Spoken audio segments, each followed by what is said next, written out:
অবাধ ও সুষ্ঠু নির্বাচনের পরিবেশ চাই, জনগণের ভোটাধিকার রক্ষায় আন্দোলন চলবে বলে জানিয়েছে ইসলামী আন্দোলন বাংলাদেশ। পিআর পদ্ধতিতে জাতীয় নির্বাচন সহ 5 দফা দাবি বাস্তবায়নের দাবিতে পটুয়াখালীর রাঙ্গাবালিতে বিক্ষোভ মিছিল ও সমাবেশ করেছে ইসলামী আন্দোলন বাংলাদেশ। শনিবার বেলা 11টায় উপজেলার প্রাণকেন্দ্র বাহেরচর বাজারে এই কর্মসূচি অনুষ্ঠিত হয়।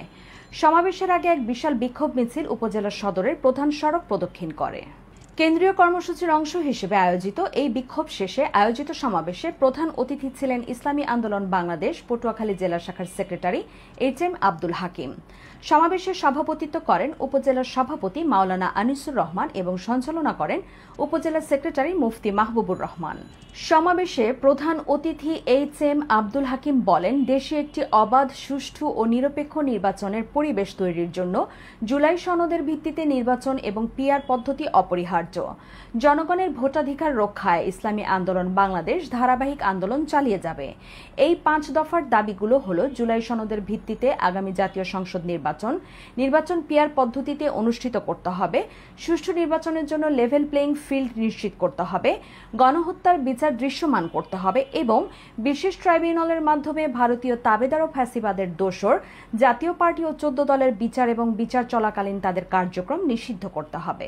আমরা এই স্বাধীনতার 54 বছর পেয়েছি, যাদের হাতে বাংলাদেশের ক্ষমতাটা আমরা তুলে দিয়েছি, তারা আমাদের দেশটাকে লুটপাট করে খাচ্ছে, তারা চাঁদাবাজি করছে, তারা সন্ত্রাসবাদ জন্ম দিয়েছে।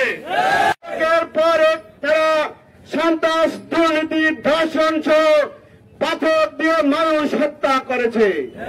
এরা এমন কোন জায়গা নাই যে তারা লুটপাট করে নাই। আমরা এর তীব্র প্রতিবাদ এবং নিন্দা জ্ঞাপন করেছি।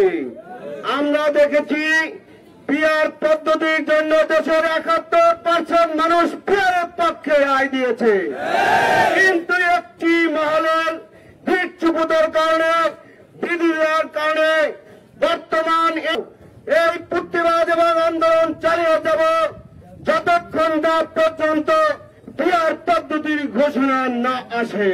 অর্ধপরি নির্বাচন দেওয়ার রোডম্যাপ ঘোষণা করলেন। এর ভিত্তিতে কি হবে?